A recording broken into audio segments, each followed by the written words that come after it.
My wedding day was supposed to be the happiest day of my life, but it turned into a nightmare, thanks to my selfish sister, Portia. Her constant need for attention had been a problem for as long as I could remember, but I never imagined she would go so far as to deliberately sabotage my wedding day. For years, I had been the family scapegoat, while Portia was treated like the golden child who could do no wrong. Growing up, my parents always favored her. She was the high-achieving, social butterfly who excelled in everything she did.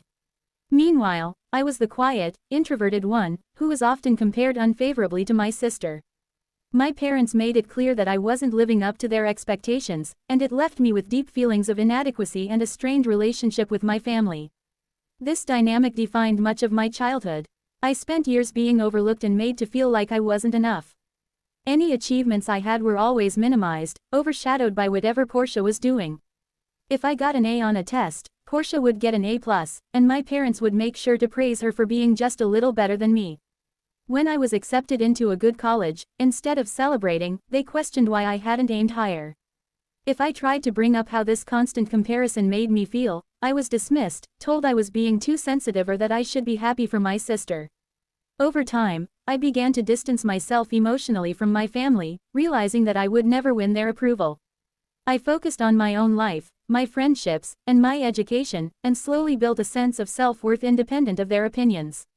By the time I moved out for college, I had gone low contact with my family. The distance was freeing, and for the first time in my life, I felt like I could breathe without the weight of their expectations. I thrived in my college environment, made close friends, and eventually started dating Edward, my now husband. Edward has been a source of support and stability in my life. He understood the complicated relationship I had with my family and always stood by my side, never pushing me to reconcile or make peace if I wasn't ready. While I was building a life for myself, Portia's life went in a different direction. She married her high school boyfriend after getting pregnant unexpectedly, and their shotgun wedding was a rushed affair. Portia hasn't worked since she got married, choosing instead to stay at home and live off her husband's income. I never judged her for that, but I did notice that it changed the way my parents viewed us.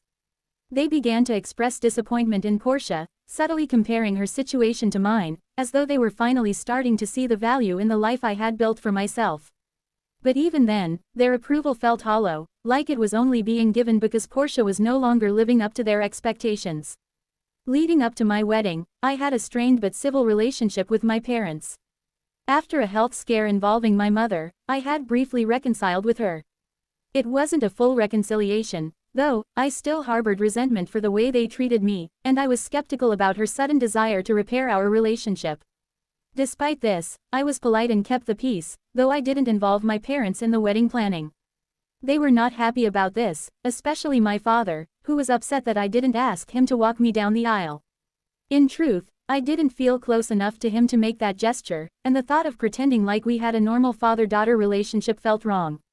2 weeks before the wedding, I found out through my cousin that Portia had secretly planned her baby shower for the same day as my wedding. It wasn't a coincidence. Portia knew my wedding date months in advance, and there was no reason she couldn't have picked another day. When I confronted her about it, she was unapologetic, acting like I didn't have the right to be angry. She claimed that people could attend whichever event they wanted and even implied that I was being selfish for assuming that everyone should prioritize my wedding over her baby shower. She added that I didn't own the date, and that there was no reason the two events couldn't happen on the same day. I was devastated. This wasn't just about a scheduling conflict, it was a blatant attempt to steal the spotlight on what was supposed to be my special day. I had always known that Portia had a need for attention, but this felt like a new low, even for her. I immediately began to worry that my family would choose her baby shower over my wedding. Given how much they had always favored Portia, I wouldn't have been surprised if they sided with her, despite the fact that it was my wedding day.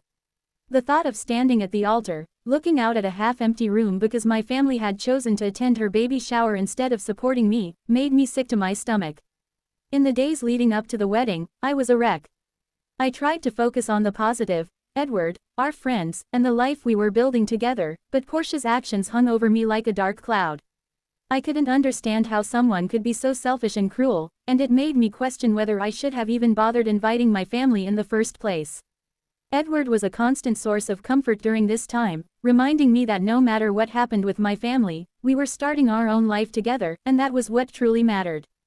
His support was the only thing that kept me from falling apart completely. On the day of the wedding, I was filled with a mixture of excitement and dread. I wanted to focus on the joy of marrying Edward, but I couldn't shake the fear that my family would let me down. To my surprise, most of my family did show up, including my mother, though she remained distant and quiet throughout the day. Portia and my father, however, were notably absent. I later found out that Portia's baby shower was sparsely attended. Most of the family had chosen to come to my wedding instead. This should have been a relief, but it only added to my frustration.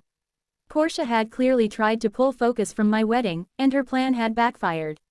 Yet, instead of feeling victorious, I was just angry that she had put me in this position in the first place. The situation escalated when Portia and my father tried to crash the wedding reception. Apparently, after realizing that most of the family had chosen to attend my wedding, Portia decided to show up uninvited, bringing my father along with her. They arrived midway through the reception, and Portia immediately made a scene, accusing me of ruining her baby shower by forcing people to choose between the two events. She was loud and confrontational, drawing attention to herself and making everyone uncomfortable. My father, who had always defended Portia, stood by her side, saying nothing to de-escalate the situation. At that moment, I realized that nothing had changed. My family would always enable Portia's behavior, no matter how unreasonable she was. I had Portia and my father removed from the reception, which only caused more drama. Portia threw a tantrum, yelling about how I had ruined her day, while my father accused me of being petty and unforgiving. My mother stood by silently, watching the whole scene unfold without saying a word. Her inaction was the final straw for me. I had hoped that our reconciliation meant something, that she had finally seen the way Portia's behavior had hurt me over the years. But in that moment, it became clear that my mother was still unwilling to stand up for me, even when it was obvious that Portia was in the wrong. After Portia and my father were escorted out, I tried to salvage what was left of the evening. Edward was incredibly supportive, as always, and our friends rallied around me, doing their best to lift my spirits. Despite the drama, the wedding was mostly a success, and I was grateful to the people who had come to celebrate with us. But the damage had been done. Portia's actions and my family's ongoing dysfunction had cast a shadow over what should have been a joyful day, and I couldn't shake the feeling of betrayal and hurt. In the days following the wedding, I was emotionally drained. Edward and I went on our honeymoon, which gave me some much-needed time to process everything that had happened. During that time, I made the decision to go low contact with my family again. I told my mother that I needed a break from her and the rest of the family, explaining that I couldn't continue to be part of a dynamic where Portia's behavior was constantly excused and my feelings were disregarded. My mother seemed sad but not surprised, and she didn't try to argue with me. In a way, that hurt even more. It felt like she was willing to let me go, rather than confront the issues within our family. Now, months later, I'm still grappling with the aftermath of that day. My relationship with my family remains strained, and I don't know if it will ever fully heal. Edward has been my rock throughout all of this, and I'm incredibly grateful to have him in my life. But the pain of my family's betrayal lingers, and I'm not sure when, or if, I'll be ready to forgive them.